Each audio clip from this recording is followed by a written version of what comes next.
Bonjour à tous. Vous avez envie d'enrichir votre culture générale? Alors voici la suite de nos épisodes consacrés à la présentation des 15 faits marquants qui ont marqué un mois de l'année. Aujourd'hui, nous allons voir mars 2017. N'oubliez pas de vous munir d'un papier et d'un stylo pour répondre aux questions de la vidéo et ainsi rendre le visionnage plus intéressant. Je vous souhaite un bon visionnage. Premier fait. Question. Combien a atteint la valorisation de la société Snapchat qui s'est introduit en bourse en mars 2017 selon vous? 23 milliards, 28 milliards, 34 milliards ou 45 milliards? Il fallait répondre 34 milliards de dollars. Le 2 mars 2017, la célèbre application Snapchat, qui permet les communications à travers le monde, a réalisé sa première entrée en bourse. La valeur unitaire de plus de 200 millions de titres introduits valait 17 dollars, mais elle s'est vite envolée, atteignant à la mi-journée 24 dollars, ce qui a permis un tel résultat.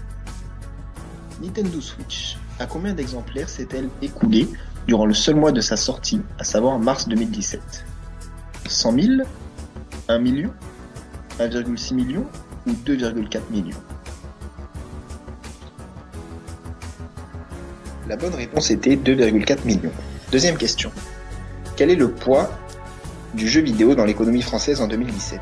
1 milliard, 2,3 milliards, 4,3 milliards ou 5 milliards? La bonne réponse est 4,3 milliards d'euros de chiffre d'affaires.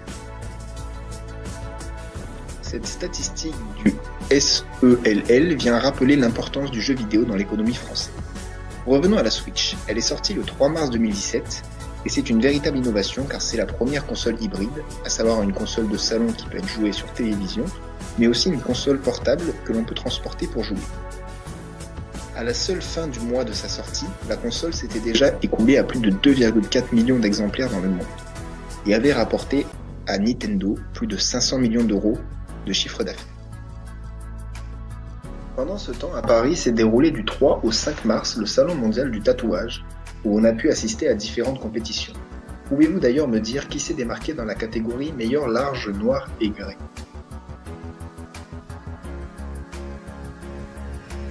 Et oui, c'est le français Pierre Oqued qui s'est démarqué dans cette catégorie. Le français Pierre Oqued est donc victorieux dans cette compétition.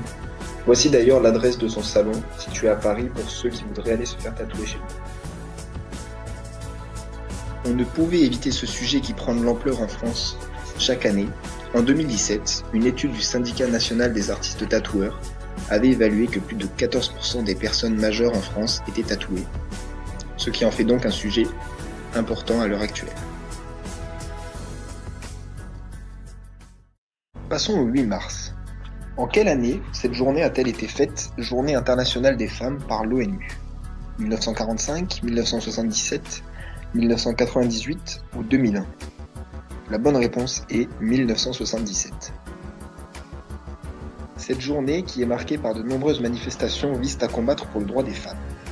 Par exemple, selon vous, combien de femmes vivent dans des pays où la violence domestique n'est pas punie? 1 million, 200 millions, 346 millions ou 600 millions?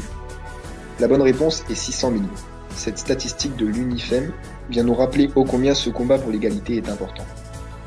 Restons le 8 mars 2017 et parlons d'un fait qui restera une tragédie pour bon nombre de Français, plus particulièrement pour les supporters parisiens, la remontada. Question. Au match retour, le PSG a perdu 2-1, 3-1, 4-1 ou 6-1? Il fallait répondre 6-1 et 6-1. Expliquons cette tragédie. Huitième de finale de la Ligue des Champions, le PSG gagne contre le Barça 4-0 match aller. Pour partir en quart, il faut avoir l'avantage sur le cumul des buts match aller et match retour. La victoire semble donc assurée, mais le PSG perd au match retour et se fait sortir en huitième 6-1, ce qui semble impensable sur le moment.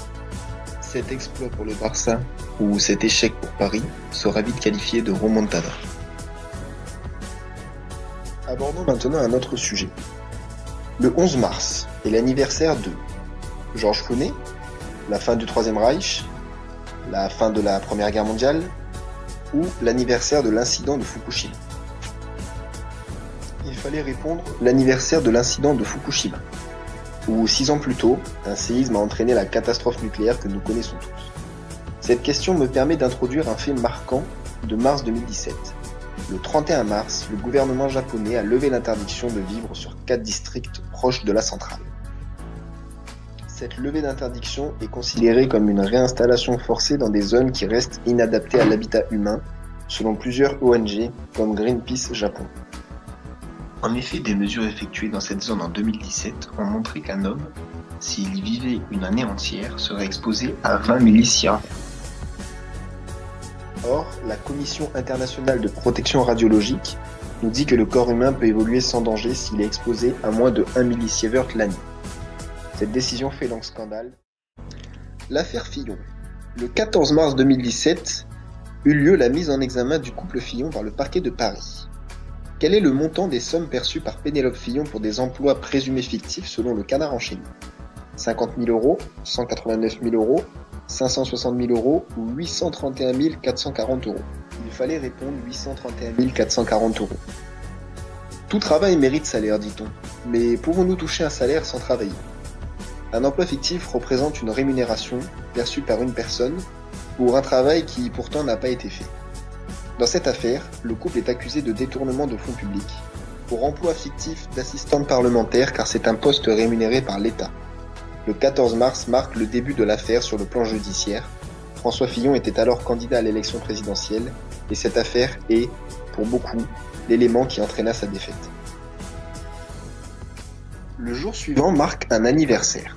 À votre avis, c'était l'anniversaire du conflit syrien, de la chute du mur de Berlin, d'Emma Watson ou bien de la prise de la Bastille ? Il fallait répondre conflit syrien. Le 15 mars 2017 marque son triste anniversaire. Ce conflit qui a débuté par la contestation du régime de Bachar al-Assad et qui s'est poursuivi par l'implantation de l'État islamique a vu son nombre de blessés exploser. Selon vous, quel est ce nombre en 2017 selon l'UNICEF ? 1 million, 2 millions, 3 millions ou 4 millions ? La bonne réponse était 3 millions. Ce conflit ne s'est pas arrêté en 2017, ce qui fait que ce nombre n'a cessé de croître depuis. Passons au 18 mars. Nous avons parlé des élections présidentielles françaises tout à l'heure. Les candidats doivent être validés officiellement pour se présenter à cette élection. Qui proclame cette validation ? Le Conseil constitutionnel, le Premier ministre en exercice, au moins 50% des députés ou le Président de la République en exercice. C'est bien le Conseil constitutionnel qui doit valider les candidats selon l'article 58 de la Constitution. Il a rempli ses obligations le 18 mars 2017 pour les élections de 2017. Maintenant voir 3 faits pour la seule journée du 22 mars. L'Atlas international des nuages a été mis à jour. Il a ajouté à son répertoire 2 nouveaux nuages. Sauriez-vous retrouver leur nom ?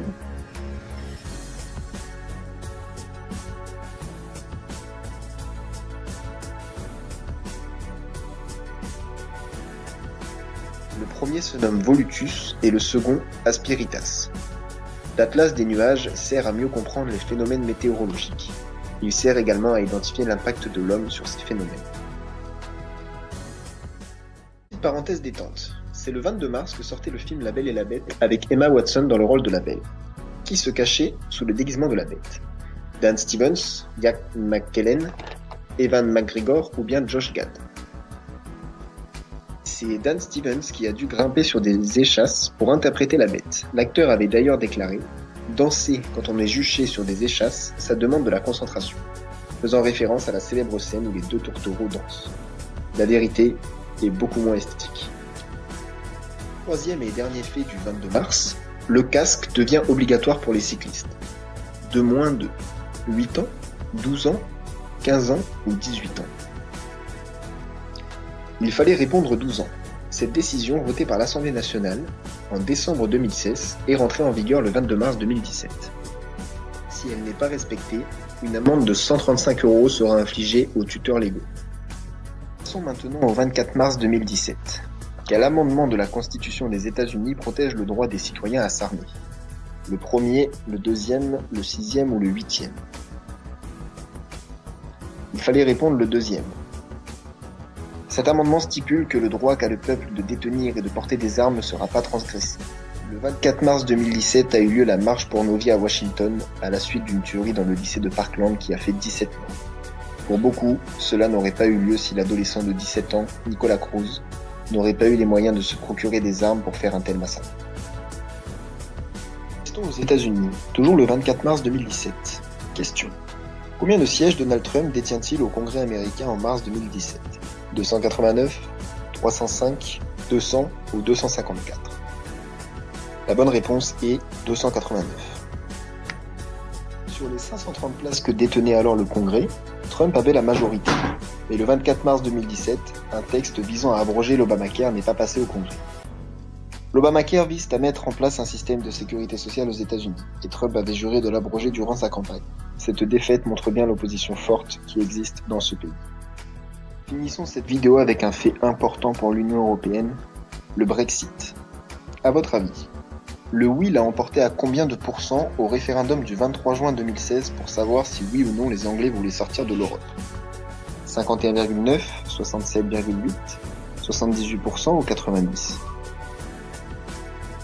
À 50,9%, le oui l'emporte. Le 29 mars 2017, Theresa May, alors Première ministre, engage la procédure de sortie permise par l'article 50 du traité de Lisbonne, qui stipule que tout État membre peut décider ou non de se retirer de l'Union. Le Brexit est alors officiellement engagé. La vidéo est maintenant terminée. J'espère que ça vous a plu et que vous avez appris des choses. À la prochaine!